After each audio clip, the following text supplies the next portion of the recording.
अन्नाण सम्मोहतमोहरस नमो नमो नारायण दिवाय रस होए जे हति ज्ञान शुद्ध प्रबोधे यथा वर्णनासे विचित्रावबोधे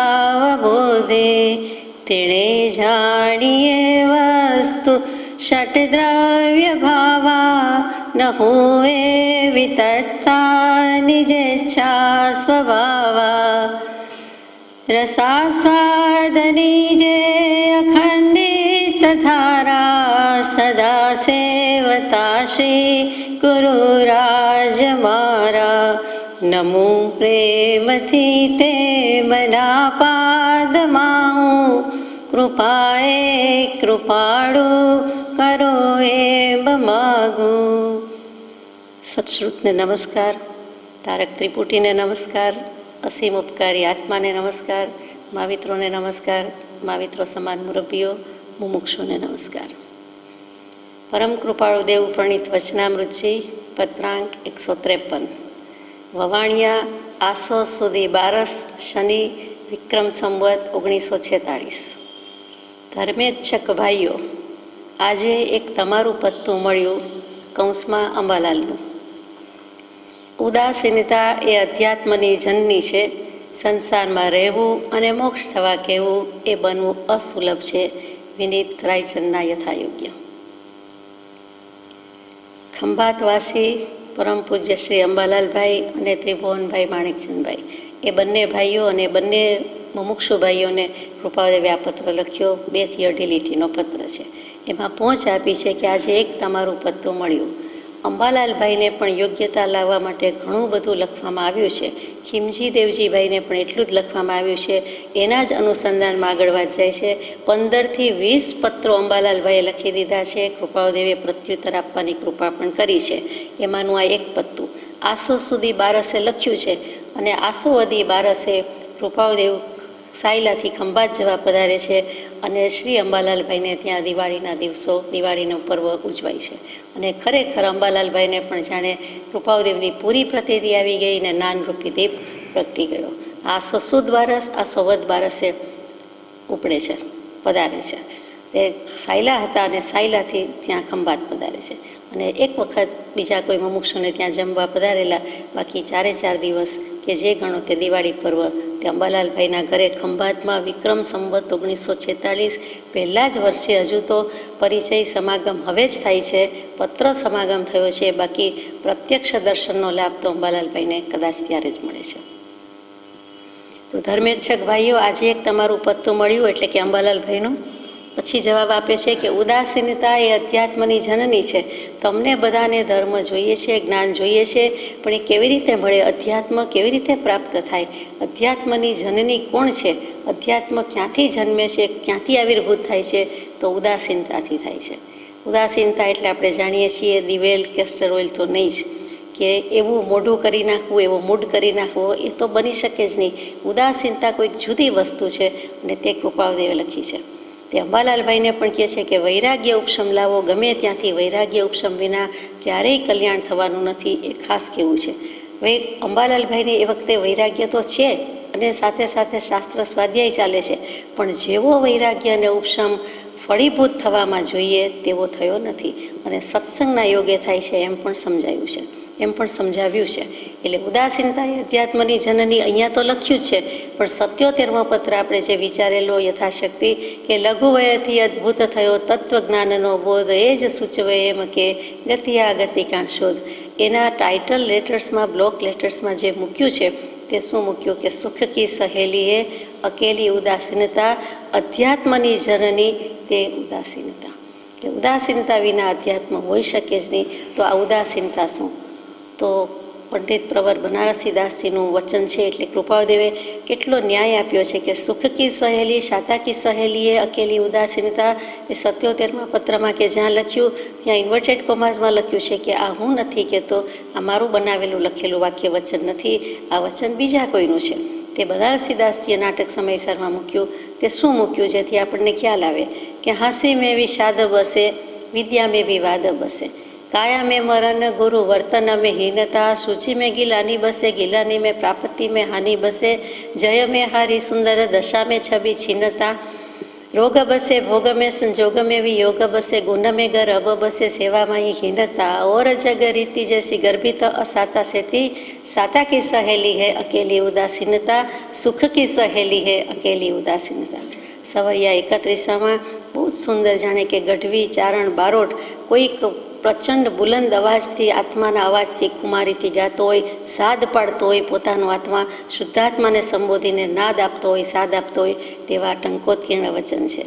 फरीथी विचारीए, जल्दी बोली गया कि हांसी में विषाद बसे।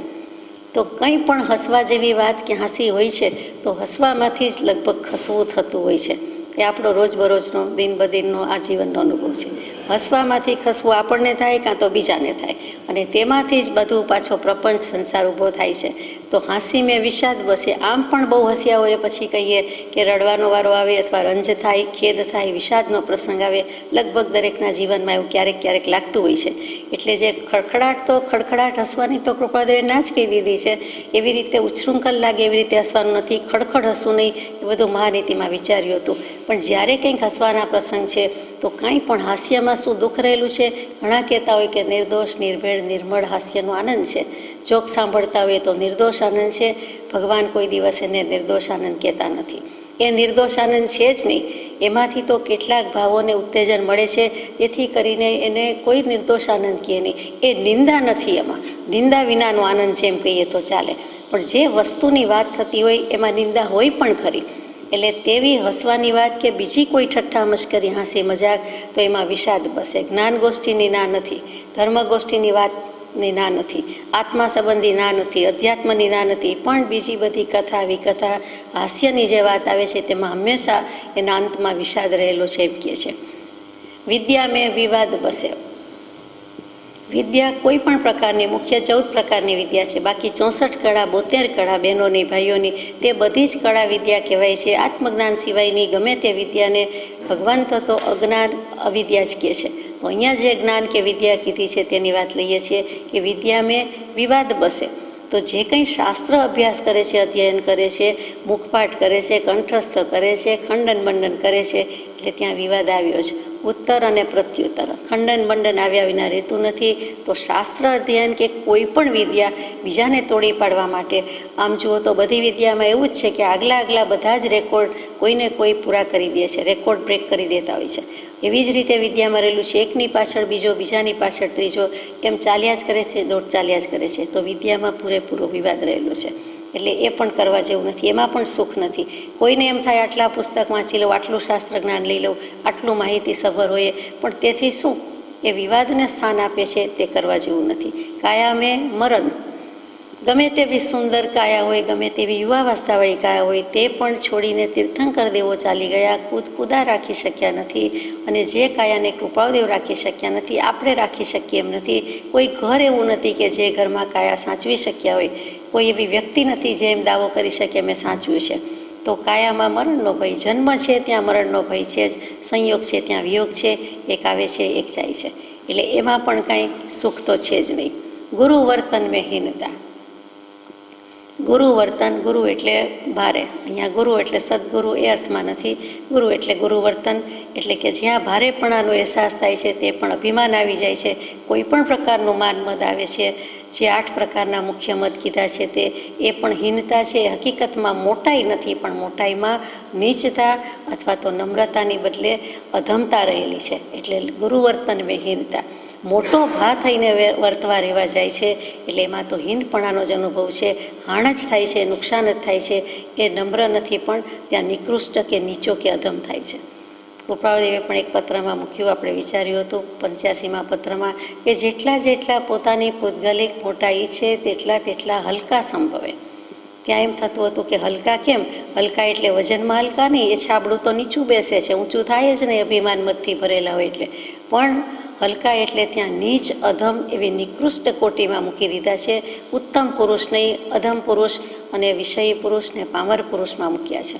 ઉત્તમ, જિજ્ઞાસુ એવા બધા વિશેષણ આત્માના છે. તે મૂકીને, તે પડી મૂકીને એક બાજુ રાખી દઈને તે વિષયી, અધમ અને વળી હદ થાય તો અધમાધમ પણ કહી દીધો, તેની વાત હતી.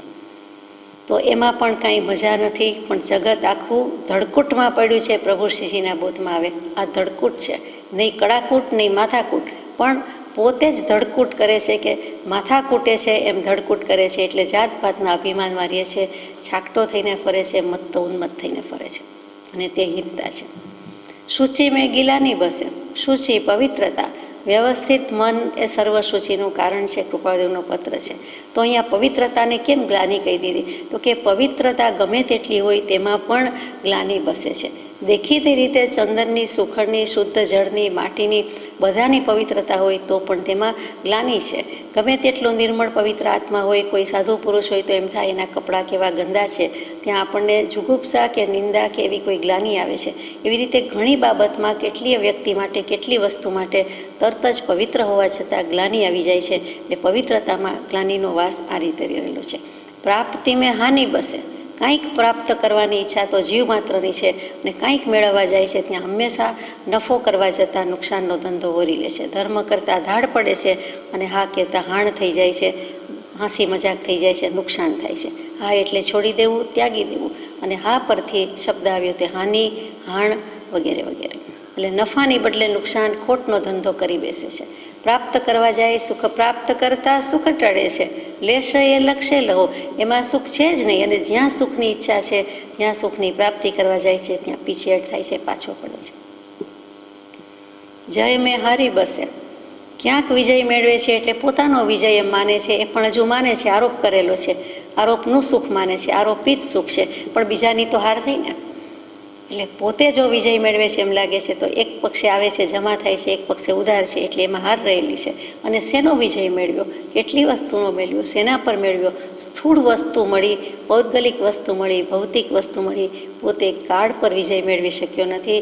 પોતે એક સમય પર પણ વિજયની મોર લગાવી શક્યો નથી કે આ મારો સમય હતો, હું સ્વકાળ પર્યાય પરિણામી દ્રવ્ય છું, શુદ્ધાત્મા છું, અને આ સમય મારો સમય હતો કે જે સમયે પરમાત્મા પણ પૂછી શકનાર નથી. સંકલ્પ નથી, વિકલ્પ નથી, રાગ નથી, દ્વેષ નથી, ગમો નથી, અણગમો નથી. એવી નિર્વિકલ્પ દશા હોય ત્યારે કહી શકાય કે એ સમય મારો હતો. એ સમયે કર્મબંધ મેં લાગવા દીધો નથી, તો પોતે સમય પર વિજય મેળવ્યો, આત્મા પર વિજય મેળવ્યો. બાકીના જય વિજયમાં તો હંમેશા હાર રહેલી છે. સુંદર દશા મેં છબી છીનતા, ગમે તેટલું સૌંદર્ય કદાચ હોય, કેટલા સમય પૂરતું, કેટલા દિવસ, કેટલા વર્ષ, એમાં તો હંમેશા છબી છીનતા. છબી કહેતા બનારસીદાસજી, ત્યાં ચિત્રપટ, મૂર્તિ, ફોટો એમ નથી કહેતા, પણ છબી કહેતા કાંતિ. જે દેખાવ છે, જે રૂપ છે, જે સૌંદર્ય છે, કોઈ પણ વસ્તુનું હોય, વ્યક્તિનું હોય, કોઈ પણ વાતનું હોય, તો તેમાં તે સૌંદર્ય પણ ક્ષીણપણાને પામે છે. છીનતા, ક્ષીણ પણ ભજે છે. તો એમાં શું સુખ છે? સુખ છે જ નહીં. જીવ માને છે જે બાલ્યાવસ્થાથી યુવાવસ્થા સુધીના અવયવ ઇન્દ્રિયનો વિકાસ થતાં જીવને આનંદ લાગે છે, તે જ વસ્તુ વૃદ્ધાવસ્થા થાય ત્યારે વધે કે ઘટે, પણ એનું બળ તો હંમેશા ઘટતું જ ચાલ્યું છે. અને ત્યાં સૌંદર્ય અને બળ, શક્તિ અને બળ, શક્તિ અને સૌંદર્ય બંને ઘટે છે. રોગ બસે ભોગમ્ય, જેટલા જેટલા રોગ છે, જેટલા જેટલા ભોગ છે, તે બધાનું પરિણામ હોય તો રોગ જ છે. ભોગે રોગ ભયમ જુતે નૃપાલાદ ભયમ વિત્તે નૃપાલાદ ભયમ સર્વમ વસ્તુ ભયાન્વિતમ ભુવિ નૃણામ વૈરાગ્યમ એવ અભયમ. તે યોગીન્દ્ર મહારાજ, જેને કૃપાદેવ યોગીન્દ્ર ભર્તૃહરિજી કહે છે, તે ભર્તૃહરિજી બધું ભોગવીને છેલ્લે કહે છે કે ભોગમાં રોગનો ભય. કંઈ પોતાની પાસે વંશ વારસ હોય તો કોઈ વખત વારસ અટકી જાય, વારસદારી અટકી જાય તો એ પણ ચ્યુત થઈ જાય. પછી ગવર્મેન્ટ લઈ જાય કે રાજા મહારાજા લઈ જાય તો ધન હોય તો એનો ભય છે. સૌંદર્ય હોય તો એ પોતાનું સૌંદર્ય જ પોતાને દુશ્મની કરે છે, દુશ્મનાવટ ઊભી કરે. એમ દરેક વસ્તુ આ જગત પરની કહ્યું સર્વમ વસ્તુ ભયાન્વિતમ ભુવિ. એ જીવો હે આત્મન, આ પૃથ્વી પરની, આ ધરતી પરની દરેકે દરેક વસ્તુમાં ભય છે. એકમાત્ર વૈરાગ્યમ એવ અભયમ. વૈરાગ્ય કોઈ લઈ જઈ શકશે નહીં, લઈ જઈ શકે તો જ્ઞાન અને વૈરાગ્યથી એનું પણ કલ્યાણ થશે. એટલે જેટલા ભોગ ઉપભોગ પરિભોગ એનું પરિણામ રોગ હોય જ આવે જ. પૂર્વકર્મનો ઉદય છે બરોબર છે, પણ જ્યાં ભોગવ્યું, જ્યાં કયું, કેમ કે કયું સુખ ભોગવ્યું, આત્મા સિવાયનું સુખ ભોગવ્યું, એ જ વસ્તુ ભોગવતા આવ્યા છીએ, તો પછી રોગ હોય એમાં નવાઈ નથી. સંસાર રોગ તો જતો જ નથી. જ્યાં ભોગ ત્યાં સંસાર રોગ. માત્ર શારીરિક રોગની વાત નથી. આદિ વ્યાધિ ઉપાધિથી ભરેલો ત્રિવિધતા પડવો સંસાર, તો એ પણ એમાં છે. સંજોગ મેં વિયોગ બસે, એ ઓશિકાની જ બે બાજુ છે. એક બાજુ મિલન છે, બીજી બાજુ વિરહ છે. એક બાજુ સંયોગ છે, વિયોગ છે. આવ્યું છે એ હંમેશા જવાનું છે. કોઈ પણ વસ્તુમાં, કોઈ પણ પ્રસંગમાં વિચારીએ તો જે દર્દ આવ્યું, જે દુઃખ આવ્યું, જે સંયોગો આવ્યા, તે ક્યારેય શાશ્વતા નથી, ચિરકાળ ટકતા નથી. અને થોડાક સમયમાં આજે વિચારીએ ત્યાં તો જોત જોતામાં વિલીન થઈ જાય છે, અદૃશ્ય થઈ જાય છે. તો એ તો આવે છે ને જાય છે, પણ એનો જોનારો, જાણનારો, દેખણહારો અથવા તો જાણનારો જ્ઞાતા દૃષ્ટા ભાવે, સાક્ષી ભાવે જુએ તો આપણે પણ કૃપાળુદેવની જેમ જગતની લીલાને બેઠા બેઠા મફતમાં જોઈ શકીએ. અને એ જ એમનો બોધ છે. ગુણ મેં ગરબ બસે સેવામાં એ હીનતા. માનો કે ઘણા બધા ગુણ પ્રગટ્યા હોય, તો ગુણ પ્રગટે અથવા કોઈના ગુણ જોઈને, ને કોઈના ગુણ જોઈને તો ઈર્ષા અસૂયા ભાવ, અને પોતાના ગુણ જોઈને પાછો ગર્વ થઈ જાય છે. એટલે તરત જ અભિમાનમાં થઈ જાય છે, ગર્વમાં જતો રહે છે, ઘમંડ આવી જાય છે, અને ત્યાં વાત પૂરી થઈ જાય છે. માનવ ઘૂરકે હું, ચકલાઓનું ચૂ ચૂ, છછુંદરોનું છું છું, કબૂતર કહે ઘૂ ઘૂ, પણ માનવ ઘર ઘૂરકે હું, અને ભ્રમરા ગુંજે ગું ગું. એટલે એ જે અનંતાનુબંધી માન માટે કીધું કે આ જગતમાં માન ન હોત તો મોક્ષ અહીં જ હોત. એટલે ત્યાં માન મદની જ વાત કીધી છે. તો ગુણ મેં ગરવ બસે. જેવો એક ગુણ પ્રગટ્યો નથી, રાઈ જેટલો ગુણ, ત્યાં તો પહાડ જેવો લાગે. અને બીજાનો પહાડ જેટલો ગુણ હોય પણ રાઈ જેટલો લાગે. એટલે આ જ વસ્તુ છે કે પોતાના ગુણનું ઉત્કૃષ્ટપણું સહન કરવામાં આવતું નથી, અને તેથી જીવ દુઃખી થાય છે. કૃપાળુદેવે સૌભાગભાઈ જેવાને 301 નંબરના પત્રમાં લખેલું કે પોતાના પરના દોષ જોવામાં ના આવે અને પોતાના ગુણનું ઉત્કૃષ્ટપણું સહન કરવામાં આવે તો જ આ સંસારમાં રહેવું યોગ્ય છે, બીજી રીતે નહીં. અહીંયા પણ એવું જ કંઈક કહી દીધું કે ગુણ પ્રગટે છે તો અભિમાન પાછો લઈને ફરે છે. કાંઈ ઠેકાણું હોય નહીં. ખરેખરો ઉપશમ ગુણ પ્રગટ્યો હોય તો એને મદમાન આવે પણ નહીં, પણ હજુ ઠેકાણું નથી, અને ઉગી ગયો, થઈ ગયું, આવી ગયું, અમારી પાસે તો છે, પ્રાપ્તિ થઈ ગઈ, તેમ ફરે છે. સેવામાં હીનતા. સેવા કરવાની તો હા કહી છે. અહીંયા સેવા એટલે કેવી સેવા? તો કે નોકરી ચાકરી, નોકર તરીકેનું દાસત્વ ભાવ કે નોકર ચાકર તરીકેનું રહેવામાં, એમાં તો હીનતા રહેલી છે, એમાં તો ગુલામી રહેલી છે. એટલે ઘણી વખત શાસ્ત્રોમાં આવે, પુરાણોમાં આવે, વચનામૃતજીમાં પણ આવે છે કે દાસત્વ કરવું નહીં. તો સત્પુરુષનું દાસત્વ કરવાનું છે, મુમુક્ષુનું દાસત્વ કરવાનું છે, પણ બીજી નોકરી ચાકરી ગુલામી છે. એટલે એવી સેવક ભાવ, ત્યાં સેવાનો અર્થ ઘણીવાર ક્ષુદ્ર ભાવ કીધો છે કે જે શુદ્ર વર્ણ હતા, ક્ષત્રિય, વૈશ્ય, બ્રાહ્મણ અને શુદ્ર, અને શુદ્ર જેમ સેવા કરતા અને હલકું કામ કહેવાતું, દેવલોકમાં પણ એવા શુદ્ર કામ કરનારા દેવો છે. તો એવી રીતે અહીંયા આ માનવભાવમાં પણ આપણે એવા મનુષ્યો જોઈએ છીએ. હમણાં સુધી વર્ણ વ્યવસ્થા હતી, તો એ આશ્રમ વ્યવસ્થા તો કદી આવી કે નહીં અહીંયા, પણ વર્ણ વ્યવસ્થા તો હતી. તો એ વર્ણ વ્યવસ્થા અનુસાર જે કાંઈક શુદ્ર કે સેવકો કે બધું છે તેવું કામ કરવું નહીં, અને જે કોઈ કરે છે તે સેવામાં એ હીનતા છે, એટલે તે પણ કરવા જેવું નથી. આખરે તો એ ગુલામી જ છે. આમ પણ બધા જ સેવાના કામ ગુલામી જ છે. પોતાના આત્માની સેવા સિવાયના બધા કામ ગુલામીની રીતે જ કરે છે. કેમ કે ખરેખર તો સ્વામી, શ્રેષ્ઠ, માલિક, અધિકારી પોતાનો આત્મા જ છે. એના સિવાય બીજા કોઈની કરે છે, રાજાની, સરકારની કોઈ પણ નોકરી, તો એ નોકરી જ છે. કરી ન કરી બધું સરખું થઈ જાય છે. એટલે ત્યાં ગુલામી જ રહી છે. આત્માની આઝાદી કરવી હોય, આત્માને પ્રાપ્ત કરવો હોય તો એ નોકરી ગુલામીમાંથી નીકળી જવા જેવું છે. એટલે કે આત્માની સ્વરૂપની નિશ્ચયની દયા ખાવા જેવું છે, બીજું બધું કરવા જેવું નથી. કરો તો વાંધો નથી, ભગવાન કે, પણ એમાં સુખ નથી, બીજી કોઈ વાત નથી. ઓર જગ રીતિ જેસી, આ જગતની રીતિ જેવી છે, આ દુનિયા જેવી છે, આ લૌકિક કાર્ય જેવા છે. જગ રીતિ એટલે લૌકિક રીતિ, લૌકિક કાર્ય, એની પદ્ધતિ જેવી છે. ગર્ભિત અસાતા સેતી, એમાં ગર્ભિત રીતે કે અગર્ભિત રીતે અસાતા જ રહેલી છે, પણ ગર્ભિત રીતે છે, છન્ન પ્રછન્ન વેશે છે, એ ડિસ્ગાઇઝ છે, દેખાતું નથી. એટલે એમ થાય કે આમાં તો શાતા છે, આમાં કેમ ના કહી, જમવામાં તો સુખ છે, એમાં કોણ કે અશાતા છે કે દુઃખ છે. પણ જેવી ક્ષુધા સહન થાય છે અને પૂર્ણ કરવામાં આવે છે, એટલે તરત જ એક કોળિયો, એક કણી, એક સહેજ પણ ચખાતું નથી.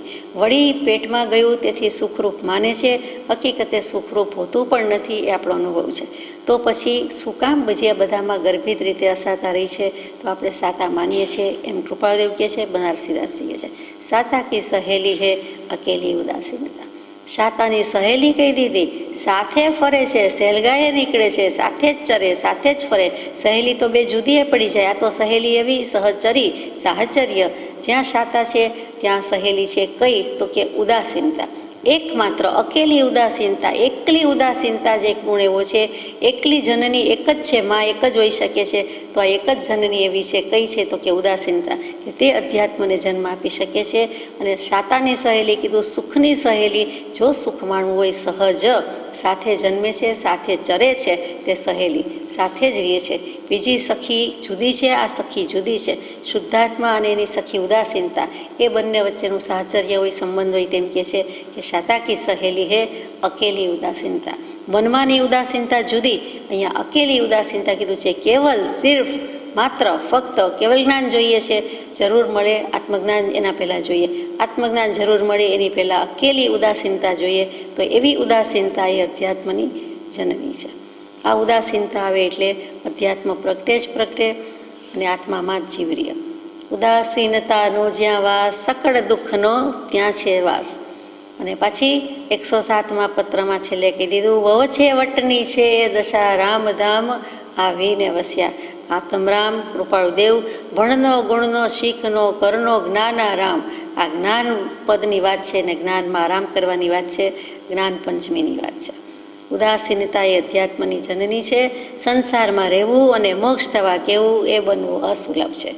આ લખાય છે અંબાલાલભાઈ જેવાને, એમને ત્યાં દિવાળી કરવા જ પધારે છે 15 દિવસ પછી. તો અને અહીંયા લખ્યું નથી આ પત્રમાં, પછી આપણને ખબર પડે છે. અને તે વખતે ગુરુ ઘેર આવ્યા તે દિવાળી, એમ અંબાલાલભાઈને તો દિવાળી થઈ ગઈ, પણ આપણે રહી ગયા. કેમ કે રૂબરૂ પ્રત્યક્ષ બોધ થયો એટલે પત્ર રૂપે આપણને મળી શક્યો નહીં, એ આપણી કમનસીબી ત્યાં. પણ સંસારમાં રહેવું અને મોક્ષ થવા કેવું એ બનવું અસુલભ છે. અંબાલાલભાઈને આટલો બધો વૈરાગ્ય હોય, આટલી તમન્ના જિજ્ઞાસા હોય, તો પણ કૃપાળુદેવને ઓછું જ લાગ્યું છે કે વૈરાગ્ય નથી, ઉપશમ નથી, એ પહેલાં લાવો, યોગ્યતા લાવો. યોગ્યતા માટે જ આ બધા પત્રો લખાયા છે. અને તેમાં પાછું કહે છે, એક બાજુથી તમારે સંસારમાં રહેવું છે, બીજી બાજુથી મોક્ષ થવા કેવું છે એ બનવું અસુલભ છે. અશક્ય નથી, સુલભ નથી, સહેલાઈથી મળતો નથી, પોતે એમાં જ છે, પણ સંસાર ભાવમાં નથી, એટલો ફરક છે. સંસારમાં રહેવું અને પછી મોક્ષ થવા કેવું, કે હવે તો પૂરું થાય એટલે મોક્ષ, તો એ કેવી રીતે બને? તો કે બને તો ખરું, દુર્લભ નથી કીધો, અસુલભ કીધો છે. એટલે એટલો સુગમતાથી, સરળતાથી, સહેલાઈથી તરતો નથી. શુભ કાર્યમાં સો વિઘ્ન, વૈરાગ્ય આડે વિઘ્ન ગણા. કેમ કરી વાલા તારા ચરણોને ધ્યાવું, વચમાં વિઘન ગણા મારે રે. માયાની ઝાડ બહુ ભારે રે. પોતે જ ગાય, પોતે જ જાગૃતિ રાખે, તો માયાની ઝાડે એક બાજુ જતી રહે અને વિઘ્નો એક બાજુ જતા રહીએ. આ તો ગાયા કરવું અને વિઘ્નો અને માયા આપણે રાખ્યા કરીએ છીએ. પછી પાછા કહીએ કે હું તમારા ચરણ કમળનું ધ્યાન કેમ કરું, હું તમારા ચરણ કમળને કેમ પૂજું. પણ તમારા ચરણ કમળ કહેતા શુદ્ધાત્માની જ સેવના છે, સેવા છે, પૂજના છે, વંદના છે, અર્ચના છે, બીજું કોઈ વાત નથી. સંસાર કહેતા સંસરણ પરિભ્રમણ. તો સંસરણ શું છે? તો કે વારંવાર સમયે સમયે સ્વભાવ કે આત્મ સ્વભાવની બદલે તરત જ વિભાવ પરભાવમાં સરી પડે છે, સરતો જ રહે છે, તેનું નામ સંસાર છે. સંસાર એટલે ઘર માંડવું, ગૃહસ્થાશ્રમી થવું, અથવા તો પરણવું, કે સંતાન હોવા, કે આજીવિકા ચલાવી, વ્યવહાર ચલાવવો, એ તો સ્થૂળ દૃષ્ટિએ સંસાર માન્યો છે કે દેહ છે અને જન્મ મરણ છે તો એના ધર્મો છે, ત્યાં સુધી બધું કરવાનું છે. હકીકતમાં સંસાર એટલે સમય સમયે સંસાર ઊભો થાય છે તે છે. ક્ષણ ક્ષણ ભયંકર ભાવ મરણે કાં અહોરાચી રહો. ત્યાં એ જ કહી દીધું કે ક્ષણે ક્ષણે આ ભયંકર છે, ભાવ મરણ થયા કરે છે. તો ભાવનું ક્યાંય મરણ સાંભળ્યું છે? આપણે તો સાંભળ્યું નહોતું. કૃપાળુદેવે લખ્યું એટલે સમજ પડી કે ઠીક, આપણો સ્વભાવ આત્મભાવ હોવા છતાં મરી ગયા જેવું મરણ તોલ કરી નાખ્યો છે, તેનું નામ ભાવ મરણ. કે ભાવથી ક્યાં ગયો? તો કે આત્મા પર ભાવ ક્યાં હતો? તો કે આત્માની વાતમાં નહોતો, આત્માની વાતમાં નહોતો, સ્વભાવમાં નહોતો. તો ગયો ક્યાં? તો પરદ્રવ્ય અને પરભાવના ગ્રહણમાં ગયો. તો આ બાજુથી સંસારમાં રહેવું છે, સંસરણ પરિભ્રમણ કરવું છે, આ બાજુથી મોક્ષ થવા કેવું છે. આપણે તો એવા નથી. આપણે તો કાયમ કહીએ કે કાં તો સંસાર જ બરાબર છે, ભલે રહ્યો, બરાબર છે, બધું ઠીક છે, અને કાં તો પછી મોક્ષ જ બરાબર છે. તો બેમાંથી પછી પ્રાયોરિટી સેટ કરવાની છે કે સંસાર જોઈએ છે કે મોક્ષ. એ કૃપાળુદેવે શીખવાડી દીધું છે. કશાયની ઉપશાંતતા માત્ર મોક્ષ અભિલાષ. એટલે આપણે ગાવામાં તો સુરવીર છીએ, બોલવામાંય સુરવીર છીએ, પછી કરવાનું ને આચરવાનું આવે ત્યારે થોડીક ગડબડ થઈ જાય છે. તો હવે આપણે વિચાર કરીએ કે આપણે સંસારમાં છીએ કે મોક્ષમાં છીએ. મોક્ષમાં નથી. મોક્ષ સ્વરૂપ એવા પરમાત્મા પાસે, એવા પરમ કૃપાળુ દેવના સાનિધ્યમાં એટલીસ્ટ એમના વચનથી, એમની મુદ્રાથી, એમની પાસે જે કાંઈ સાનિધ્ય આ રીતે છે તો આપણને મોક્ષ સ્વરૂપ ન લાગે? કૃપાળુદેવે તો આત્મસિદ્ધિમાં જ કીધું છે કે તું છો મોક્ષ સ્વરૂપ. તો આત્મા મોક્ષ સ્વરૂપ જ છે. કૃપાળુદેવે 12 ભાવનામાં લખ્યું કે હું મોક્ષમયી છું, એવી ભાવના ભાવો કે હું મોક્ષમય જ છું, હું મોક્ષમયી જ છું. અલબત્ત ચરિતાર્થ ન થયું એટલે અપેક્ષા કહેવાય છે, પણ ત્યાં એમણે એવો દૃઢીકરણ કરવા માટેની પૂરેપૂરી ભાવના મૂકી છે કે એ વિશ્વાસ, એ પ્રતીતિ, એ દૃઢતા લાવ્યા વિના અને એ દૃઢતાને જુર્યા વિના માર્ગ મળતો નથી. એક વિકલ્પની છૂટ આપી છે કે અનંતકાળનું સંસરણ છે. વરઘોડો શોભાયાત્રા ગમે તેટલો લાંબો હોય, સંસર તો વરઘોડો કહીએ છીએ, સંસરતી શોભાયાત્રા. આમ આખો માહોલ જુદો હોય ને એક એક વ્યક્તિ, એક એક જીવના પરિણામ ઉલ્લાસમાન હોય અને આ રીતે જતો હોય તો આપણે એમ કહીએ કે એની ગતિ પ્રગતિ જુઓ, આ સંસરી રહેલો વરઘોડો, સંસરણ કરતો વરઘોડો. તો વરઘોડો કોણ છે? વર કોણ છે? શ્રેષ્ઠ આત્મા પોતે જ છે. પોતે જ પોતાને પસંદ કર્યો છે, પોતાને પોતે જ પ્રિય છે. એનો જ આખો ઘોડો કહીએ છીએ, એ જ શોભાયાત્રા છે, એ જ ઉલ્લાસથી જાય છે. તો કૃપાદેવને એમ લાગ્યું કે તમ જીવોમાં, એટલે કે આપણામાં ઉલ્લાસપૂર્વકનું વીર્ય નથી, પુરુષાર્થ નથી. જ્યાં તેમ થયું ત્યાં ઉપાય પ્રવર્તી શકે નહીં. કેમ ઉત્સાહની મંદતા છે? કેમ પુરુષાર્થની મંદતા છે? વી રાયચંદના ય એટલે કે વિનીત રાયચંદના યથાયોગ્ય એમ સમજાય છે.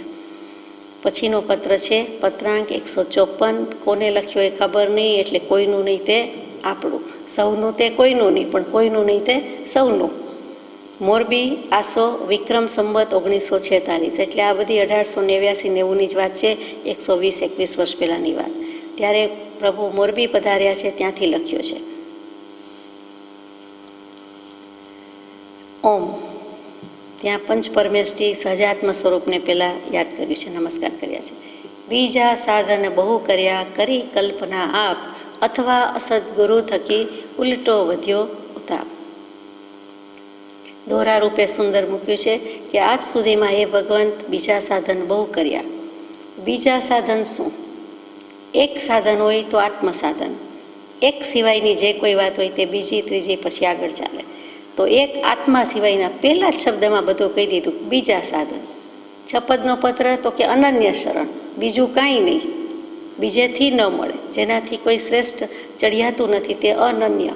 બંને રીતે કે જેનાથી કોઈ પર અપર બીજું નથી, જેનાથી કોઈ શ્રેષ્ઠ નથી, ત્યાં અનન્યથી એટલે એકી ભાવથી શરૂઆત કરી. અહીંયા બીજાથી શરૂઆત કરી, કેમ કે એ જ જીવે કર્યું છે કે બીજા સાધન બહુ કર્યા. બીજા એટલે એક આત્મા સિવાયના બધા સાધન બહુ કર્યા. કરી કલ્પના આપ, આપની કરી કલ્પના. આપ એટલે શું? આપ એટલે આત્મા, આપ એટલે તમે.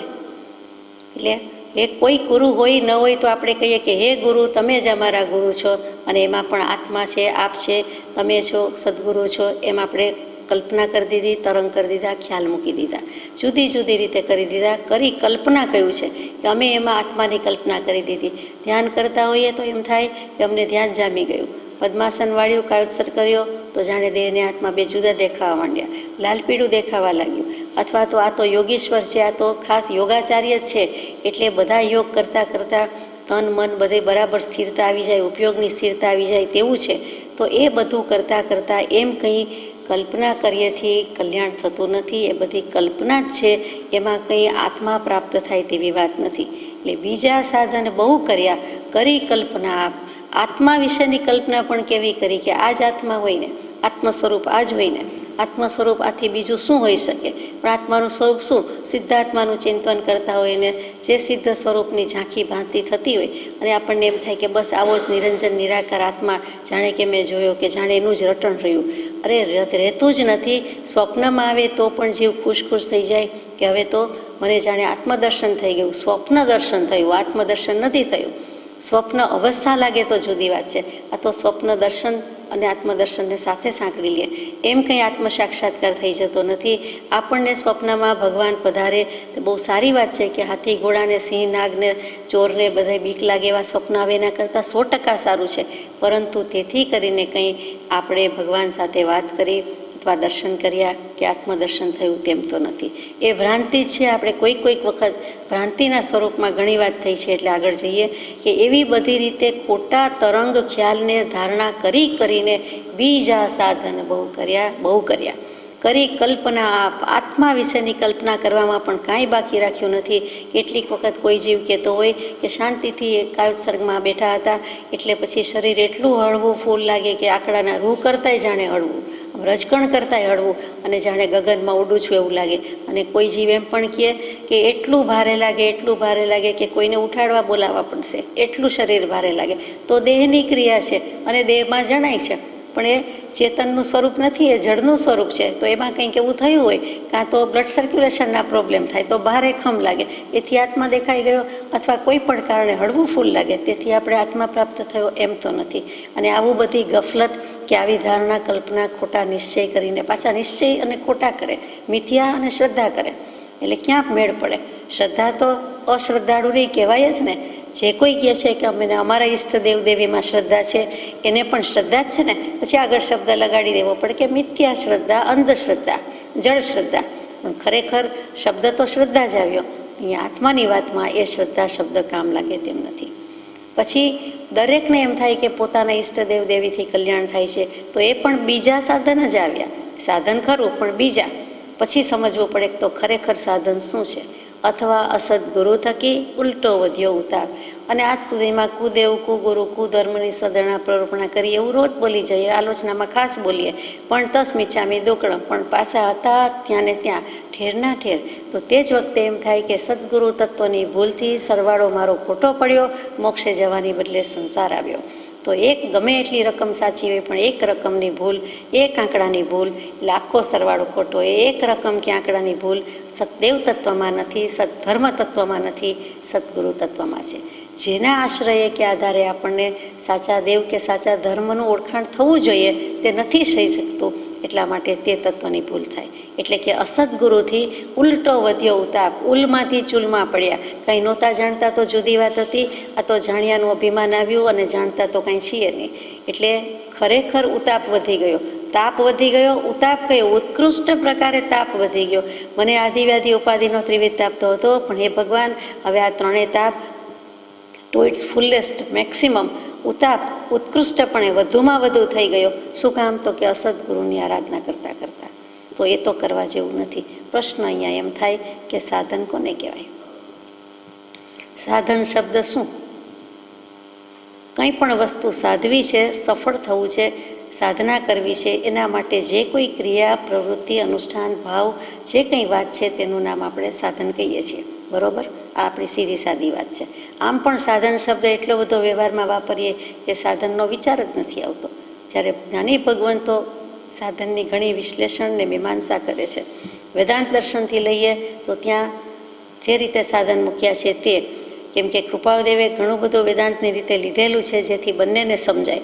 તો એમાં મૂકેલું કે વિવેક, વૈરાગ્ય, ષટ સંપત્તિ, મુમુક્ષુતા, ગુરુપસત્તિ, શ્રવણ, મનન, નિધિધ્યાસન, મનોનાશ, વાસનાક્ષય અને છેલ્લે તે તત્વજ્ઞાન. આ સાધન કયા? 11 સાધન છે તે આત્મજ્ઞાનને પ્રાપ્ત કરવાના, સમ્યક દર્શનને પ્રાપ્ત કરવાના 11 સાધન કીધા. આ ભૂમિકાની વાત ચાલે છે, યોગ્યતા લાવવાની વાત ચાલે છે, એટલે આપણને ખરેખર બેસે છે કે આ બધા સાધન છે. તો ફરીથી વિચારીએ કે વિવેક શું? તો કે જળચેતનનો વિવેક, દેહાત્માનો વિવેક તો થાય ત્યાર પહેલાં સાચું શું, ખોટું શું, શુભ શું, અશુભ શું, હિત શું, અહિત શું, કલ્યાણ કરવું છે કે કેમ, આ બાજુ જવું છે કે તે બાજુ જવું છે, આ મારા હિતકારી છે કે આ મારા અહિતકારી છે, એમ જે નાની મોટી વાતમાં હે જ્ઞેય ઉપાદેયનો વિવેક કરવો, જાણવા યોગ્ય જાણી લેવું, આદરવા યોગ્ય આદરી લેવું, છોડવા યોગ્ય છોડી દેવું, તે વિવેક એ પણ મોટું સાધન છે. વૈરાગ્ય તો કે એ તો એથી પણ મોટું સાધન છે કે મૂળમાં પાયામાં વૈરાગ્ય હોય તો જ કાંઈક આ બધું કામ આવે, નહીં તો કામ આવે નહીં. જીવને વિશે વૈરાગ્ય ઉત્પન્ન થવો એ એક મોટો ગુણ જાણીએ છીએ. કૃપાળદેવે બોટાદવાસી ભાવ દીક્ષિત વૈરાગી મણિલાલભાઈને એવું લખ્યું છે કે તમે માનો છો દીક્ષા દીક્ષા વૈરાગ્ય, તમને એટલો વૈરાગ્ય છે જ ક્યાં, અને વૈરાગ્ય વિનાનું કામ જ ક્યાં છે? પછી તો આપ જાણો છો કે દીક્ષા સંબંધી આખી વાત શું થઈ તે, ને સૌભાગભાઈનો શું રોલ હતો વગેરે વગેરે. તો તો આપણે વાત કરતા હતા કે વૈરાગ્ય વિના કાંઈ નહીં. રામચંદ્રજીના વૈરાગ્યની વાત વારંવાર આવે, યોગ વાસિષ્ઠના વૈરાગ્યની વાત આવે, તો રાજચંદ્ર ભગવાનના વૈરાગ્યની વાત કંઈ ઓછી છે? તો એ વૈરાગ્ય મોટામાં મોટું સાધન છે, ઉત્કૃષ્ટમાં ઉત્કૃષ્ટ સાધન છે. મોક્ષમાળામાં પાઠ લખ્યો કે વૈરાગ્ય એ અનંત સુખમાં લઈ જનાર ઉત્કૃષ્ટ ભૂમિઓ છે. બરાબર કહી દીધો, ભૂમિઓ કહી દીધો, એના વિના તો જવાય જ નહીં. ષટ સંપત્તિ મૂકી, શમ, દમ, તિતિક્ષા અને બીજી જે કંઈ સાધન કીધા છે તે ષટ સંપત્તિ. એમાં વિચાર, વૈરાગ્ય, વિવેક, શમ, દમ, ઉપરતિ, તિતિક્ષા વગેરે ગુણો. તો શમ કશાયનો વિષયનું ઉપશમન, દમ ઇન્દ્રિયોનું દમન કરવું, ઉપરથી બધેથી ઉપરાંઠા થઈ જવું એટલે કે વૈરાગ્ય ભાવમાં આવવું, બધેથી ઉપર ઉઠી જવું, યાને કે ત્યાં ઉદાસીનતા છે કે સુખ કે દુઃખ એથી ઉપરાંઠા થવું, એ અર્થમાં મૂકેલું છે. તિતિક્ષા ગુણ શું? તો કે સહનશીલતા, કાંઈ પણ હોય સહન કરી જવું, સહનશક્તિ દાખવવી, તે તિતિક્ષા ગુણ. આપણામાં ત્રેવડ ન હોય અને રાખીએ, એક ક્ષમા છે પણ ઠીક છે, એ રક્ષણ કરે છે, પણ આપણામાં શક્તિ હોય પ્રત્યુપકાર પ્રત્યુત્તર વાળવાની શક્તિ બરાબર હોય, પણ બેટિંગ ને બોલિંગ બેય જોરદાર થઈ શકે એવું હોય, પણ કેટલીક વખત બેટિંગ કરવા જેવું જ નથી. કોઈ વચન બાણ રૂપી દડો તો ગમે તે આવે, પણ તેથી કરીને બેટ્સમેન થઈને કાંઈ તરત જ વળતો જવાબ સણસણતું ફણફણતું કહેવાની જરૂર નથી. જો કહીએ છીએ તો એમાંથી જ આગ આવે, એટલે એ કરવા જેવું નથી. એક સીધી સાદી વાત કહી દીધી છે, એમાં કૃપાદેવે ઘણું કહી દીધું છે. તો એ તિતિક્ષા ગુણ હતો. મુમુક્ષુતાનો ગુણ, સર્વ પ્રકારની મહાશક્તિથી મૂંઝાઈ ને મોક્ષ માર્ગને વિશે યત્ન કરે તો જ્ઞાનની પ્રાપ્તિ થાય, તો મોક્ષની પ્રાપ્તિ થાય. એ પણ એટલું જ જરૂરી કીધું. ગુરુપસક્તિ, નવો શબ્દ લાગે કે વિધિપૂર્વક ગુરુ પાસે જવું, એટલે કે વિનયપૂર્વક અને વિધિપૂર્વક ગુરુ પાસે જવું. ગુરુ ઉપસક્તિ, શ્રવણ, મનન, નિધિધ્યાસન, જે કાંઈ ધર્મનું સાંભળીએ, આત્માનું સાંભળીએ, તે સાંભળવું. શ્રવણ એ પવનની લહેર માફક છે, ખબર પડતી નથી, સતત હવાની લહેરથી કંઈ ને કંઈ રીતે હવામાં છે જ, એ પ્રસર્યા જ કરે છે. હવામાં છે એટલે કે હવામાનમાં છે, વાતાવરણમાં છે, અને તે હવાની જેમ જ કંઈ ને કંઈ વચન આપણા કાને પડ્યા જ કરે છે, પણ એ પવનની લહેર જેવું આવે છે ને જાય છે, પણ મનન કરતા નથી એટલે છાપ બેસતી નથી. જો મનન કરે એટલે કે આત્માનો ઉપયોગ, વિચારવાનું, મનન કરવાનું કામ કરે, તે ત્યારે જ મન છે એ મન સુધી લઈ જાય, મન પર લઈ જાય. મગજમાં રાઈ ચડી જાય અથવા તો બહુ ખુશી ખુશી થઈ જાય તેમ નહીં, પણ મન ઉપર લાવે તો કામ થાય. અને શ્રવણ અને મનન બંનેનું પરિણામ નિધિધ્યાસન છે, એટલે કે ધ્યાન જામી જાય, સમાધિ જામી જાય, વારંવાર ચિંતન કરે, તે શ્રવણ મનન નિધિધ્યાસન છે. અને તેમ કરે એટલે તરત જ મનનો નાશ થાય. મનોનાશ ઉપયોગ જ છે, ઉપયોગ જતો રહેતો નથી, પણ જે મન રૂપે પ્રવર્તી રહ્યો હતો, વિચારવાનું સંકલ્પ વિકલ્પનું કામ હતું, તે ત્યાં જ મનનો લય થઈ ગયો, મનનો નાશ થઈ ગયો. યોગ વાસિષ્ઠમાં એક મનોલયનું આખું પ્રકરણ છે, અહીંયા મનોનાશ છે. હેમચંદ્રાચાર્યજી એને શૂન્ય મનસ્ક યોગ્ય છે, એમ જુદી જુદી રીતે નિર્વિકલ્પતા કહેવા માટે આ બધા શબ્દો છે. અને નિર્વિકલ્પ થયા વિના કોઈ જીવનું ક્યારેય કલ્યાણ થયું નથી. ગમે તે ગચ્છ મત જાતિ સંપ્રદાય અભ્યાસ નહીં હોય તો ચાલશે, તપ જપ યાત્રા નહીં હોય તો ચાલશે, પણ એ થોટલેસ સ્ટેજ, વિકલ્પ વિનાનું કામ, વિકલ્પ વિનાની ગતિ, વિકલ્પ વિનાની રાધર સ્થિતિ, એ થયા વિના તો ક્યારેય મોક્ષ નથી. એટલે અહીંયા મનોનાશમાં ઘણું કહી દીધું છે. મનોનિગ્રહના વિઘ્ન પણ કૃપાળદેવે મોક્ષમાળામાં સમજાવી દીધા અને કહ્યું કે આ 18 દોષ નીકળી જાય તો 18 દોષ રહિત સર્વજ્ઞ દેવ છે, આપતા પુરુષ છે, તે આપણે થઈ શકીએ. વાસના ક્ષય, લૌકિક વાસના, ભૌતિક વાસના, માયિક સુખની કોઈ પણ વાસના માત્ર સ્પર્શેન્દ્રિયની વાસના નથી. 5 ઇન્દ્રિયના ભોગોથી જે આ દુનિયાની માયાની જગતની જે વાસના જોઈએ છે અથવા તો એમાં રહ્યા છીએ, વાસ કરીને રહેલો છે. આત્મામાં અનાદિના સંસ્કાર હોવાથી આ બધાએ અડ્ડો જમાવ્યો છે, નિવાસ કરી નાખ્યું છે, નિવાસસ્થાન કરી દીધું છે. તે વાસનાનો પણ ક્ષય થવો જોઈએ, અથવા તો તે બ્રહ્મચર્ય પાલન પાત્રતા માટે કીધું છે, તેવું જ અહીંયા કીધું છે કે હે ઈચ્છા દુઃખ મૂલ જબ ઈચ્છા કાનાશ તબ મીટે અનાદિ ભૂલ. એટલે કે કોઈ પણ જાતની ઈચ્છા, વાસના, આકાંક્ષા, આશા, અભિપ્સા, તેનો ક્ષય. અને ત્યાર પછી આટલા 10 સાધનો એટલે હાથમાં જ આવી જાય તત્વજ્ઞાન. આ બધું જ હોય, પણ જો જળચેતનનો વિવેક કે જળચેતનની ખબર એવું કોઈ તત્વજ્ઞાન ન હોય તો કેટલાકને સાધન રૂપે મૂક્યું છે કે તત્વજ્ઞાનથી એને જ્ઞાન થાય છે. ત્યાં તત્વજ્ઞાનથી આત્મજ્ઞાન થાય છે અને આત્મજ્ઞાનથી મોક્ષ થાય છે. જૈનોનું તત્વજ્ઞાન વિખ્યાત છે, મુસ્લિમનું ધર્મ જનૂન પ્રખ્યાત છે, ખ્રિસ્તીનો ધર્મ પ્રચાર મુખ્ય છે, અને પછી કોણ રહ્યું? વૈષ્ણવ. એની ભક્તિ એટલી મશહૂર છે. આ ચારેય પાસે બધું રહેલું છે. પણ જૈનોનું તત્વજ્ઞાન વખણાયું છે. સાધને કંઈક કંઈક કરી થાક્યો પણ નહીં તેનો મર્મ લયો. એમ કેટલું બધું ફરે પણ માર્ગ મળતો નથી, મર્મ મળતો નથી. એમાં ચોખ્ખું કહી દીધું કે આજ સુધી હું રખડ્યો અનંત, આજ સુધી ઠગાયો, આજ સુધી અત્યંત, હવે તો માફ કરો ભગવંત. મોક્ષના સાધન શું? આ વેદાંત દર્શને કીધું. વિતરાગ દર્શન કે છે મોક્ષના સાધન તે મોક્ષની ઈચ્છા અને તે સમ્યક દર્શન, સમ્યક જ્ઞાન, સમ્યક ચારિત્ર. 102 નંબરના પત્રમાં કૃપાળદેવે મૂકેલું છે કે સમ્યક દર્શન, સમ્યક જ્ઞાન, સમ્યક ચારિત્રને જ મોક્ષનું સાધન કહે છે. તેમાં ધ્યાન ગર્ભિત છે. અને હે આત્મન, તું જ્ઞાનરૂપી સુધારસને પી લે અને ધ્યાનરૂપી વહાણનું અવલંબન કર. એટલે આવી ગયું ત્યાં ધ્યાનરૂપી વહાણ. ધ્યાનરૂપી વહાણમાં ક્યારે બેસે? સમ્યક દર્શનની પ્રાપ્તિ હોય અને સમ્યક દર્શન થતાં જ્ઞાન ચારિત્ર સાથે જ છે. તો એ મોક્ષના સાધન છે. ને તો તું એમાં જે ધ્યાન રહેલું છે આત્મજ્ઞાન થતાં હવેનું તારું જે કંઈ ધ્યાન છે તે આત્મધ્યાન કહી શકાય. એટલે ત્યાં ચોખ્ખો તાળો મળી જાય છે કે મોક્ષના સાધન તો ભગવાને આ 3 વસ્તુને કીધા છે, બીજા નથી. અને કર્યા છે શું? તો કે બીજા સાધન બહુ કર્યા. સાધન મોક્ષના કરવા નથી, સંસારના કરવા છે. અને વાત મોક્ષની કેવી છે તો એ અસુલભ જ છે. ડોસીમાની સોય ખોવાઈ ગઈ, ત્યાં શોધે નહીં, શોધવાનું કહે નહીં. બધાને ટલ્લે ચડાવ્યા, સોય ખોવાઈ ગઈ, શોધી દો છોકરાઓ. 100 માણસ ભેગું કર્યું, સોય શોધે, ગામ ભેગું કર્યું, સોય શોધે. બધા પૂછે કે ક્યાં ખોવાઈ ગઈ? તો ડોસીમાં પણ હોશિયાર છે, જમાનાના પૂરા છે, ખાધેલ છે, દુનિયાદારી જોઈ છે અને કંઈક અનુભવ વૃદ્ધા છે. તો અનુભવ વૃદ્ધા હોવાથી કહે છે કે ખબર હોય તો બોલાવું શું કામ? ક્યાં ખોવાઈ ગઈ ખબર નથી એટલે તો વાત ચાલે છે કે ખોવાઈ ગઈ એટલું જ જાણું છું. ક્યાં ખોવાઈ ગઈ ખબર હોય તો હું ત્યાંથી ન શોધી લાવું કે ખોજ કરી લઉં. અને અંતે પછી પોતે અંદર મૂકેલી છે અને શોધે છે બહાર અને શોધાવે છે બહાર.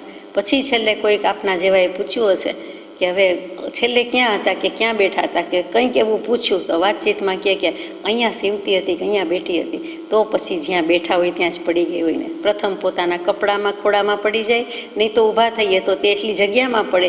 ત્યાં શોધવાની બદલે, ઘરના રૂમની શોધવાની બદલે બહાર આંગણામાં ને શેરીમાં ને ગલીમાં ને બજારમાં શોધીએ કાંઈ મળે નહીં.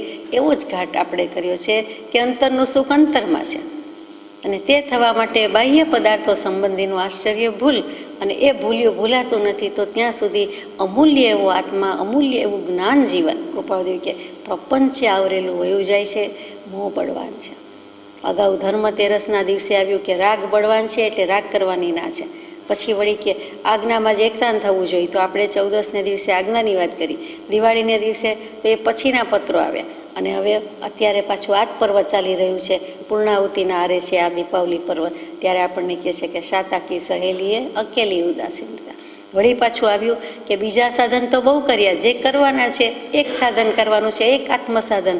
હાથનોંધમાં પણ કેટલું સુંદર મૂક્યું છે. આત્મસાધન કરીને જ આખું વચન કે નોંધ મૂકેલી છે. તો આગળ જઈએ. પૂર્વ પુણ્યના ઉદયથી મળ્યો સદગુરુ યોગ, વચન સુધા શ્રવણે જતા થયું હૃદયગત શોગ. આવી રીતે કરતાં કરતાં તો કોઈ દિવસ જન ધર્મ ધર્મ કહી કર્મ ઉપારજી ભટકે, તે મોક્ષ મૂર્તિ સમ સદગુરુ મળતા અટકે. મોક્ષ માર્ગની અવિરોધતા પુષ્પમાં પરમ પૂજ્ય બ્રહ્મચારીજીએ એક બહુ જ સુંદર વાત મૂકી કે વિતરાગ પરમ પુરુષ સમાગમ વિના જીવ થાય મુમુક્ષુ કેમ ઉપાસ્યા વિના. જીવ ઉપાસ્યા વિના થાય જ કેવી રીતે? એનામાં મુમુક્ષુતા આવી જ કેવી રીતે? એને સત્પુરુષ સદગુરુનું ઓળખાણ હોય ને તો એ તો કરતો હોય જ કરે ને. શીખે ક્યાંથી? આવડે ક્યાંથી? કોઈ હોય તો આવડે. એટલે પછી કહ્યું કે જન ધર્મ ધર્મ કંઈ કર્મ ઉપારજી ભટકે, પણ સદગુરુ મળતા. સદગુરુ કેવા? તો કે મોક્ષની મૂર્તિ જેવા. મોક્ષની વાનગી જોવી હોય તો કેવું હોય તો ચાખી લેવા જેવી, જોવા જેવું. પણ એ નથી કર્યું એટલે પોતાની કલ્પનાથી ભટકે છે. હવે માનો કે પોતાની કલ્પના મૂકી દીધી કે ચાલો અમારો સ્વચ્છંદ છે, કલ્પના છે મૂકી, તો બીજાની સલાહથી ફરે છે કે પોતે પોતાનું મૂક્યું એટલે બીજાની સલાહ, બીજાનો અભિપ્રાય, બીજાની આજ્ઞા, બીજાની સૂચના, અને ત્યાં પાછો ફંટાયો કે ભૂલાયો, ભૂલામણીમાં ગયો કે પોતાનીને છોડી દીધો છે કે મનમાની નથી કરવી. પણ જેનું હવે માનવું છે તેમાં પછી ગફલત, તેમાં ભૂલ. એટલે કે પૂર્વ પુણ્યના ઉદયથી થયો સદગુરુ યોગ, એની પહેલાં આવ્યું તે અસદગુરુ થકી ઉલટો વધ્યો ઉતાપ. એટલે બીજાનું માનવામાં બીજા કોઈ અસદગુરુને પાછા સદગુરુ કહી દીધા એટલે ખતા ખાય છે અને લાખના ફેરા પાછા બાકી જ રહી જાય છે. એટલે કે લાખો ભવ પણ વધી જાય છે, હજારો ભવ વધી જાય છે. જ્યાં ભવના ફેરા ટળવા જોઈએ એક એક ઓછો થવો જોઈએ, એની બદલે આવા ભોગ કરે છે. અને થોડીક વારનો અસત્સંગ પણ કેટલું બધું દુપરિણામ કરે છે, કુપરિણામ લાવે છે, તેનો વિચાર કરવાનો છે. માનો કે એમ કરતાં કરતાં પથરો ગોળ થાય ત્યારે થાય, પણ ઘસાતો, કૂટાતો, પીટાતો, રીબાતો, જે કયો તે, એમ અનંતકાળમાંથી થોડોક કાળ જતાં કર્મ માર્ગ આપે છે. પોતાની કાંઈક અજાણતા પણ જે કંઈ અકામ નિર્જરા થઈ છે એના યોગે માનો કે સદગુરુનો યોગ મળ્યો, કાંઈક પૂર્વ પુણ્યનો પુંજ એટલો ભેગો થઈ ગયો, તો ઘણા કાળે જ્યારે મળે છે ત્યારે પૂર્વ પુણ્યથી સદગુરુના યોગે એના વચન સાંભળીને એનું મન કબૂલ કરે છે કે આ સાચું છે, આ માન્ય કરું છું, આ કબૂલ છે, આ મંજૂર છે, આ માન્ય છે, આ સ્વીકાર છે, શ્રદ્ધાથી સ્વીકાર છે, તો એને સત્વત્તા ધાવાળું નિશ્ચય અનુભવનું સમ્યક દર્શન થાય જ. એને એટલી રુચિ, પ્રતીતિ, પ્રીતિ આવી કે આજ સુધીના સઘળા સાધન ખોટા, કલ્પિત, માઠા, અસત, જે કૃપાળદેવે કીધું છે તે 511માં પત્રવાળું, કે એ કલ્પના જતી માઠા સાધન હતા, અને એ મટવા માટે કોઈ સદગુરુ વિના, અપૂર્વ પુરુષ વિના એ ઉપાય જણાતો નથી. પછી આવ્યું કે અપૂર્વ વિચાર જોઈએ, અપૂર્વ આજ્ઞા જોઈએ, અપૂર્વ પુરુષ જોઈએ, અને એની આજ્ઞાનું આરાધન કરનારો એવા અપૂર્વ ભાવથી, પ્રેમથી કરે તો થાય, અને તો તેને સત્સંગ ફળે, અને બધું મળ્યું છે તે વસૂલ થાય, સાર્થક થાય. એટલે ત્યાં ઘણું બધું કહી દીધું છે કે મનથી કબૂલ કરવું જોઈએ, એટલે કે ન ચાલે તો પ્રતિશ્રુતિ થાય. કેટલીક વસ્તુ આપણે ત્યાગી ન શકીએ તો કાંઈ નહીં, પણ એટલું સ્વીકાર કરીએ કે વસ્તુ કે સિદ્ધાંત કે સત્ય તો આમ જ છે, અને આ પુરુષ સાચો છે, એમાં મિનમેક નથી. બીજા બધામાં ભલે ભૂલ હોય, પણ જે પુરુષ થઈ ગયો તે પરમ કૃપાળદેવમાં ખોટ નથી, ખામી નથી. એ પૂરો પુરુષ છે, સુવર્ણ પુરુષ છે, આ કાળનો ક્ષોભશમી પુરુષ છે. કલિકાલ સર્વજ્ઞ હેમચંદ્રાચાર્યજી હોય, પણ કૃપાળદેવ તો આ કળીકાળનો 5મા આરાનો કેવડી, આ 5મા આરાનો જ્ઞાની પરમાત્મા છે.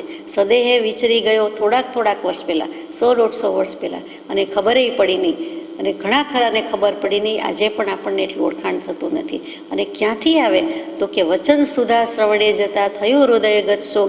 એવા સત્પુરુષની, સદગુરુની કોઈક અસત્સંગ કરતાં પણ ક્યાંકથી કંઈક યોગ થઈ ગયો, તો એ સત્સંગમાં પરિવર્તિત થયો, અને એને કારણે પ્રતીતિ આવતા પછી એમ થાય કે હો, આજ સુધીનું રખડામણ, રજડપાટ તો ખોટી જતી, જુદી જતી. અને નિશ્ચય થાય છે. કેવો નિશ્ચય થાય છે તો કે કૃપાળદેવના યોગે, એમના બોધ વચનથી નિશ્ચય થાય છે કે આ સાચું છે. વધુ પુરુષાર્થ કરીશ તો અહીંયાથી તેલ નીકળશે, અહીંથી પાણી નીકળશે. તેલના કૂવા ખોદવાનો કેટલો જીવો પુરુષાર્થ કરે, કન્ટિન્યુઅસ પ્રોસેસ હોય, કેટલી જગ્યાએ બધું ચાલતું જ હોય, 24 કલાક નિરંતર. કદાચ ક્યાંક તેલના કૂવા મળી જાય, ટીપું નીકળી જાય, અને મળ્યા પછી પણ કન્ટિન્યુઅસ પ્રોસેસ ચાલુ હોય. આપણા પક્ષે શું? આપણે કેટલો પ્રયાસ, પુરુષાર્થ કર્યો? તો કે માનો કે પુણ્યના યોગે મળ્યા સદગુરુ, તો હવે તેમના વચનમાં, તેમના વચન બળથી શું થાય? ત્રણેય સ્વભાવની પ્રાપ્તિ થાય.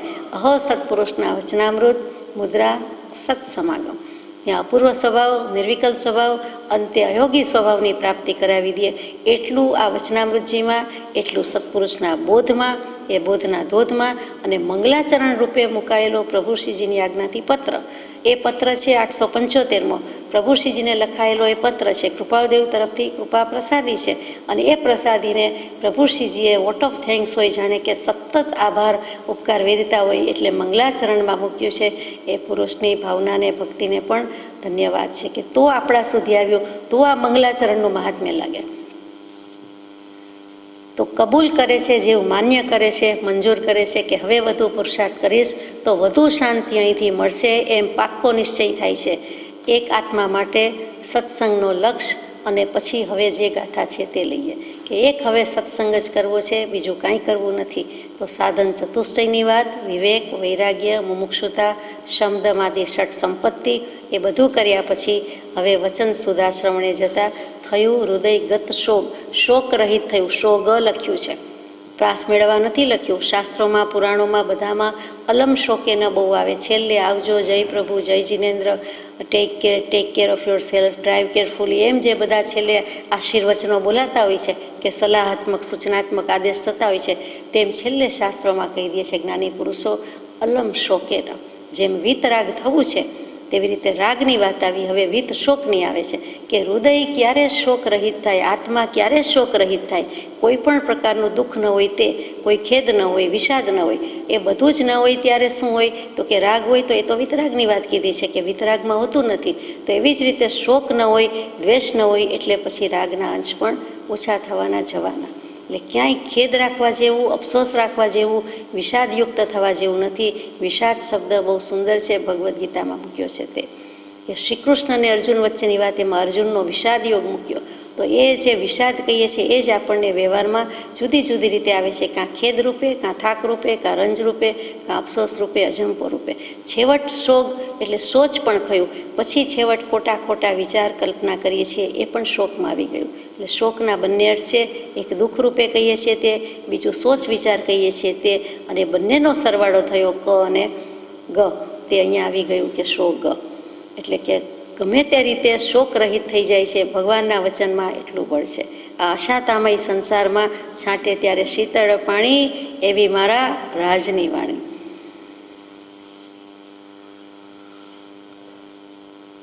ખરેખર તો ભગવાને કહ્યું છે, જે અંબાલાલભાઈને યોગ્યતાનું કહ્યું, ખીમજીભાઈને લખ્યું તે જ પત્ર ફરી ફરી યાદ આવે.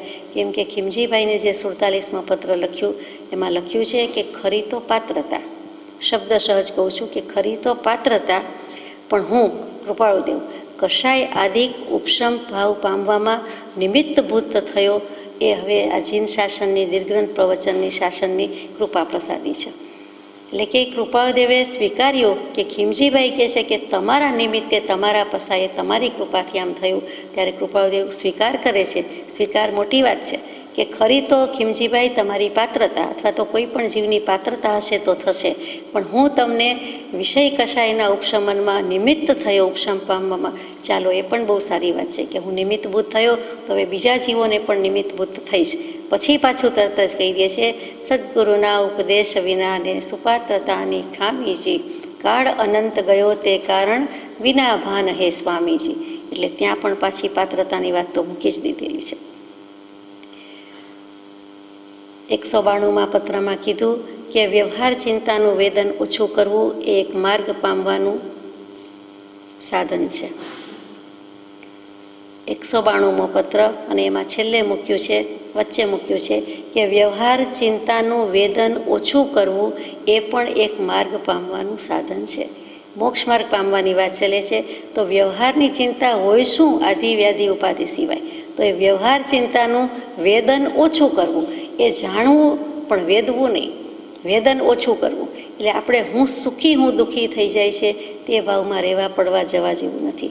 પણ હું સુખી દુઃખી કાંઈ નહીં, પણ જે છે તે છે, જે સંયોગ આવ્યા છે એ હંમેશા આવા રહેવાના નથી. સુખદ હોય કે દુઃખદ હોય એ તો જવાના છે. તો ચિંતા શું કામ કરવી? અને જે ચિંતા છે એમાં આત્મચિંતન કરે તો વિશેષ વિચારણા થાય. એ ચિંતામાં આત્મા ઉપર વાત લઈ જાય તો એ આત્મચિંતન કીધું છે કે આત્માની વિચારણા કરતાં આવડતું નથી. એમ આપણે ઘણીવાર કહીએ કે આત્મા વિશે શું વિચારવું, શું ચિંતન કરવું, તો ત્યાં જવાબ મળે છે કે આત્મા વિશે ન આવડે તો કાંઈ નહીં, પણ મારે તો આત્માનું કલ્યાણ કરવું જોઈએ. આત્માથી સૌહીન એટલું થઈ જાય તો આ મનુષ્ય બહુ સાર્થક છે. તે વખતે વ્યવહાર શું છે? વ્યવહારનું નામ જ વિકલ્પો છે. વિકલ્પ એટલે વ્યવહાર, ને વ્યવહાર એટલે વિકલ્પ. તો વ્યવહાર વિકલ્પોની ચિંતાનું તો વેદન ઓછું જ કરવું જોઈએ. એ ઓછું જ જાણી લેવાનું છે, પણ પછી જાણીને એક બાજુ મૂકી દેવાનું છે, કોરે મૂકી દેવાનું છે, સાઈડ કરી દેવાનું છે. એથી એમાં રહેવા જેવું નથી, ખડી રહેવા જેવું નથી. વળી લિખિતાંગ એ પત્રમાં મૂક્યું છે નિમિત્ત માત્ર. એટલે કૃપાળુદેવ પોતે પોતાને કહે છે કે હું તો એક માત્ર નિમિત્ત તરીકે જ છું. હે જીવો, હે આત્મન, બધા જીવોને લાગુ પડતી વાત છે કે તમારા બધા માટે ઉપાદાન તમે છો. તમે ઉપાદાન, તમે બળવાન થાવ તો કંઈક વાત થાય. ઉપાદાન બળવાન જોઈએ, ઉપાદાનની બલવત્તર સ્થિતિ જોઈએ, તે થવા નિરંતર સત્સંગ જોઈએ. કોમાં તે નથી. પાછું કૃપાળુદેવ કહે કે નથી. પોતાના માટે પણ વાત છે કે મને પણ એવો સત્સંગ નથી. પરમ સત્સંગ તો કૃપાળુદેવને મળી રહ્યો, કેમ કે વિપરીત કાળમાં એકાકી હોવાથી ઉદાસ, એમને ક્યાં મળવાનો હતો? એનાથી વધારે દશાવાળું કોણ મળે? એટલે એ તો નથી મળ્યું એમને, આ કાળમાં નથી મળ્યું. પહેલાં તો મળેલા જ છે, એમના યોગે તો એ દશા થઈ છે.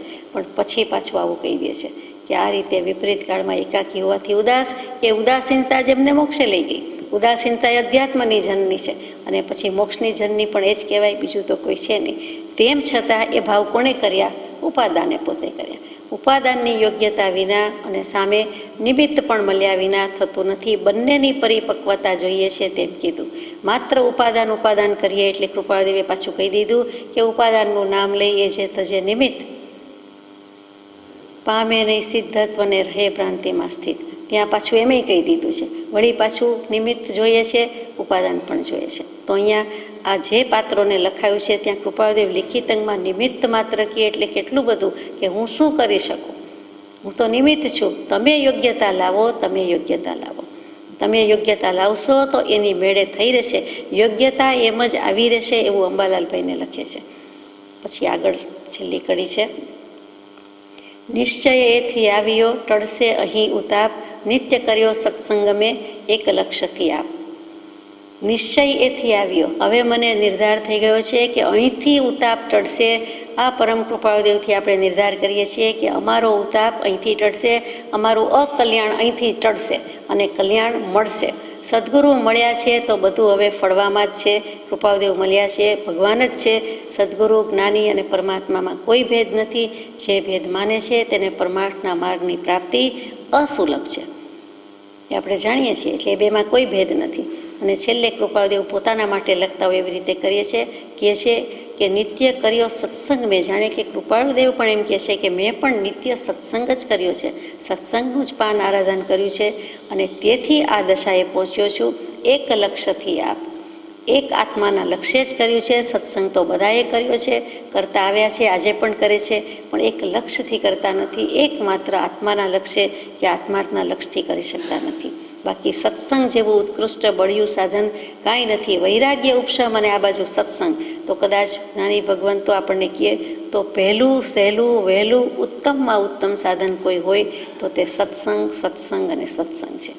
પૂર્વ પુણ્ય હોય એ તો બરાબર છે, પણ ઘડી બઘડીમાં આ ભવ પણ પૂર્વ ભવ જ કહેવાય જશે ને. થોડાક વર્ષો આમ તેમ જાય, થોડોક કાળ આમ તેમ જાય એટલે અત્યારે વર્તમાન ભવ લાગે છે. ભવિષ્યમાં આને પણ ભૂત ભવ જ કહીશું, પૂર્વ ભવ જ કહીશું. તો એમ તો ક્યારે પાર આવે? એટલે સમજાય છે કે જે કાંઈ છે તે વૈરાગ્ય અને ઉપશમ અને સત્સંગ, એમાં સત્સંગના બળે થવાય છે. સત્સંગના યોગે જ અયોગી થવાય છે. સીધે સીધી અયોગ દશા, અસંગ દશા આવતી નથી. સત્સંગના યોગે અસંગ થવાય છે અને એ અસંગ દશા એટલે બીજું કાંઈ નહીં પણ છેવટની અયોગી દશા. એટલે માટે સત્સંગથી જ પમાય છે, માટે બીજે થશો ન ખોટી. અહીંયા બીજા સાધન બહુ કર્યા તો બ્રહ્મચારીજી કહે બીજે થશો ન ખોટી. હવે ખોટી થવા જેવું નથી. ખોટું જ ભેગું કર્યું તો ખોટું ફેંકી દઈએ, મૂકી દઈએ. સાચું તો છે જ, સંઘરીને બેઠા છીએ, અંદર રાખેલું છે. સત એક પ્રદેશ પણ અસમીપ નથી, પણ તેની સમીપ જવું અથવા તો સમીપ છું એમ માનવું એ પુરુષાર્થ છે, એ મોટો પુરુષાર્થ છે. હું સમીપ જ છું, હું અને આત્મપ્રદેશ, હું આત્મા એક જ છું. દેહ તો વળગાડ છે, વળગેલો છે, ભલે સાધન છે જે દેહ અને મન વચન કાયાના યોગે કામ કાઢી લેવાનું છે, પણ અંતે તો તને પણ વસીરાવી દેવાના છે, તને પણ રૂંધી નાખવાના છે. એમ આપણે મન વચન કાયાના યોગને કહીએ. એટલે કે સહયોગી દશા અને અયોગી દશા પ્રાપ્ત કરવા માટે, પણ તે પ્રાપ્ત કરતાં પહેલાં સમ્યક દર્શન કે આત્મજ્ઞાન લેવા માટે, તેના માટે પેલી મુમુક્ષુતા જોઈએ કે આપણને બીજેથી મૂંઝવણ થતી હોય તો આ કામ થાય, બાકી નહીં. બીજેથી મૂંઝાયા હોય તો કંઈક થાય. સર્વ પ્રકારની મહાશક્તિમાં રહીને એમ કહીએ કે કાંઈ વાંધો નહીં તો કાંઈ બને નહીં, તો વાંધો જ રહે. આસક્ત હોઈએ અને અનાસક્તની વાત કરીએ તો ક્યાંથી મેળ પડે? અનાસક્તિ પહેલી જે કાંઈ છે તે દશાની વાત છે, બીજી કોઈ વાત નથી. એટલે આટલા બધા સાધનમાં જ્યારે વાત કરીએ છીએ ત્યારે ઘણા સાધન છે એમ લાગે, બીજા પણ કેટલા સાધન, પણ મુખ્ય સાધન તો આ જ છે. અને સાધન ચતુષ્ટયની વાત મૂકે ટૂંકામાં કહીએ તો કે વિવેક જોઈએ, વૈરાગ્ય જોઈએ, વૈરાગ્યમાં ઉપશમ આવી જ જાય છે, મુમુક્ષુતા જોઈએ અને પછી શમદમ આદિ ષટ સંપત્તિ જોઈએ. એટલે કે બધા જ ગુણ કીધા છે. કૃપાળદેવે મુમુક્ષુના ગુણ કીધા તો કે દયા, શાંતિ, સમતા, ક્ષમા, સત્ય, ત્યાગ, વૈરાગ્ય હોય મુમુક્ષુ ઘટ વિશે એ સદાય સુજાગ્ય સહજાત્મ સ્વરૂપ